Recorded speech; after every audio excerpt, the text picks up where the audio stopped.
Ele disse isso a homens que não sabiam assinar o próprio nome. E depois disso, que o Espírito Santo vier sobre vós, então ser-me-eis testemunhas, tanto em Jerusalém, Judeia, Samaria e até os confins da terra. Essa é a ordenação. Não temos nenhum registro de Jesus alguma vez ir a qualquer escola ou se formar em quaisquer seminários. No entanto, tem havido mais seminários erguidos em seu nome para causas religiosas do que tem havido para qualquer outra coisa que já houve no mundo. Nós nunca tivemos qualquer registro dele alguma vez ir à escola. Entretanto, tem havido mais escolas erguidas em seu nome do que há de qualquer outro tipo de nome que há debaixo do céu. As escolas. Nunca soubemos dele escrever um livro. No entanto, tem havido mais livros escritos sobre ele do que todo o resto da literatura que já foi escrita. E hoje, a sua Bíblia é o livro mais popular que há em todo o mundo entre toda a literatura. Mas, vejam, no dia da visitação eles clamaram: quem é ele? Vejam, Deus toma algo que parece que não é nada para fazer algo dele. É isso que o torna Deus. E quando o ouviram vir entrar cavalgando por aquele portão, alguns deles disseram: ele é um grande homem. Eles dizem isso hoje. Há escolas de teologia que ensinam hoje que Jesus foi um grande homem, que ele foi um bom homem. Algumas chegam a dizer que ele foi profeta. Agora, se ele foi apenas profeta ou um bom homem, nós estamos em nossos pecados. Ele foi mais do que profeta, ele foi mais do que um bom homem. Embora ele tenha sido um bom homem, embora ele tenha sido um Deus profeta, mas ele foi mais do que isso. Ele foi Deus manifestado em carne para tirar o pecado. E quando ele entrou cavalgando, muitas das pessoas disseram: ele é um curador. Nós o vimos abrir os olhos dos cegos. Nós ouvimos fazer o aleijado andar. Nós ouvimos oferecer oração e uma febre deixou a criança. Mas então esse tipo de gente só o estava seguindo pelos pães e peixes. E é assim que as multidões estão hoje, muitos. Se há um curador, ora, eles o seguem. E ele é só um oásis. Se ficam enfermos, correm e dizem: por favor, pode orar por mim para que o Senhor Jesus me cure? É assim que saem do hospital ou da cama de enfermo. Voltam imediatamente para o mundo como um cão ao seu vômito, ou um porco ao seu lamaçal, como disse a Escritura. Somente o seguem por aquilo de bom que podem obter dele. Eles o usam apenas como um poste totêmico ou por algo que podem obter dele, e não esperam servi-lo. Essa gente ainda existe hoje. Houve 9 leprosos curados e um voltou para dar-lhe louvor. Ou foram 10. Um deles voltou para dar-lhe louvor, e os demais foram embora, ingratos. E se as pessoas nos Estados Unidos que foram curadas pelo poder de Deus voltassem o coração para Deus, um reavivamento cairia sobre esta nação, que fecharia todos os bares, fecharia. Lojas de bebidas e lojas de uísque estariam completamente fora de cena. As igrejas estariam lotadas, os cinemas estariam vazios domingo à noite, e um reavivamento cairia sobre esta nação. Mas quando eles veem isso acontecer, as coisas que Deus faz, ainda exclamam: quem é ele? Quem é este que vem? De onde vieram? Quem é este? Com que autoridade se faz isso? Nunca me esqueço, em Joanesburgo, África do Sul. Eu tinha acabado de chegar, cerca de 30 minutos antes, num avião. Estive 3 dias e noites no ar, tão cansado que mal conseguia suportar.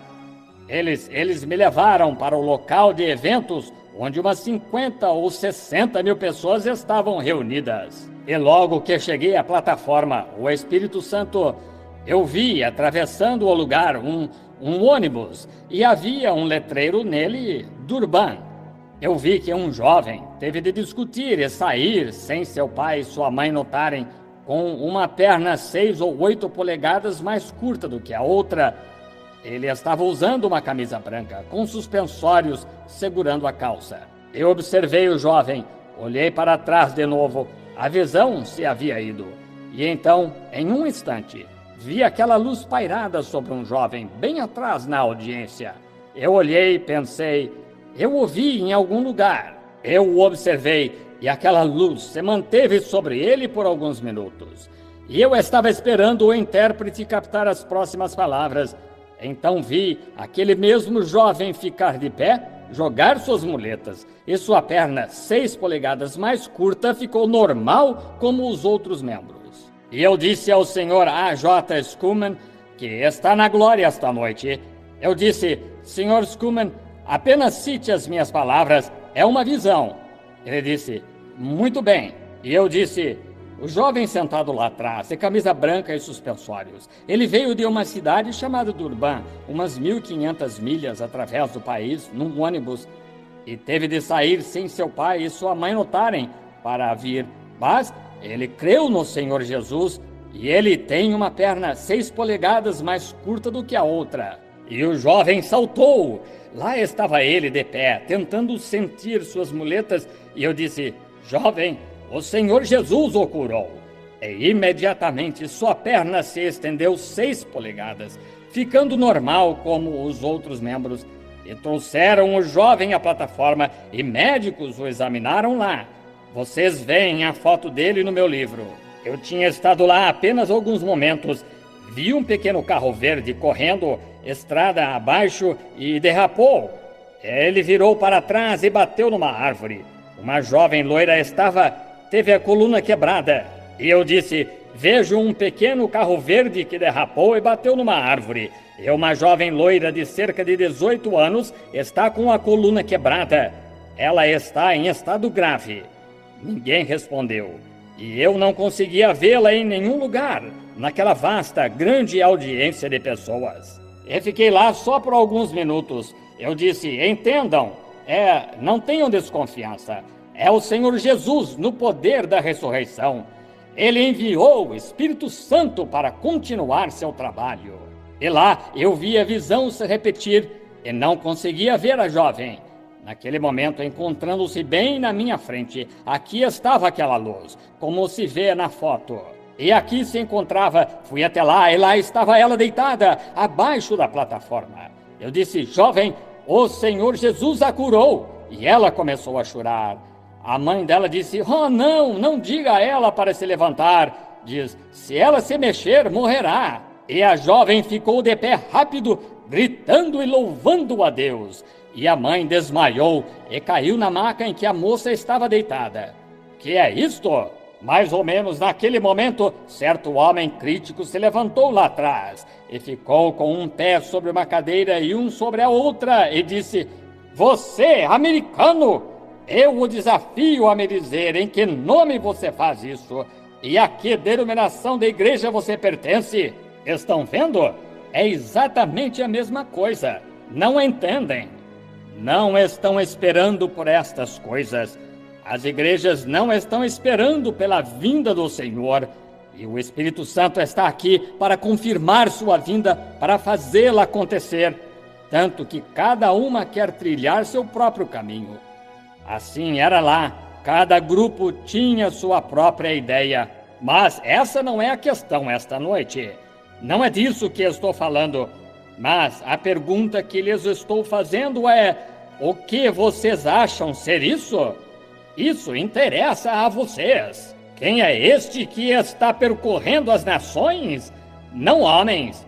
Homens não podem fazer essas coisas. Quem é que está falando e dizendo para as pessoas na audiência como sentado bem aqui, por aqui, em diferentes lugares na reunião, quando mulheres e homens são trazidos aqui morrendo? Quem é? Aquela jovem mulher que desceu ao batistério esta manhã, que 3 semanas atrás estava morrendo de carcinomas, câncer, mora bem aqui na rua Maple, senhora Beatty. E perguntei a 3 médicos que estavam com ela, Ela não tinha nenhuma chance de viver com 4 ou 5 criancinhas e minha mãe tentando cuidar delas. Mamãe disse: Bill, ela nunca irá voltar para casa.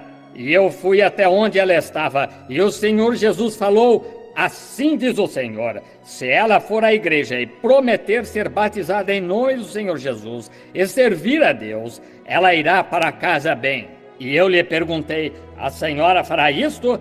E ela disse: tudo o que disser eu farei. Imediatamente as dores cessaram. 3 dias depois ela estava em casa e os médicos não conseguem encontrar nenhum vestígio daquele câncer.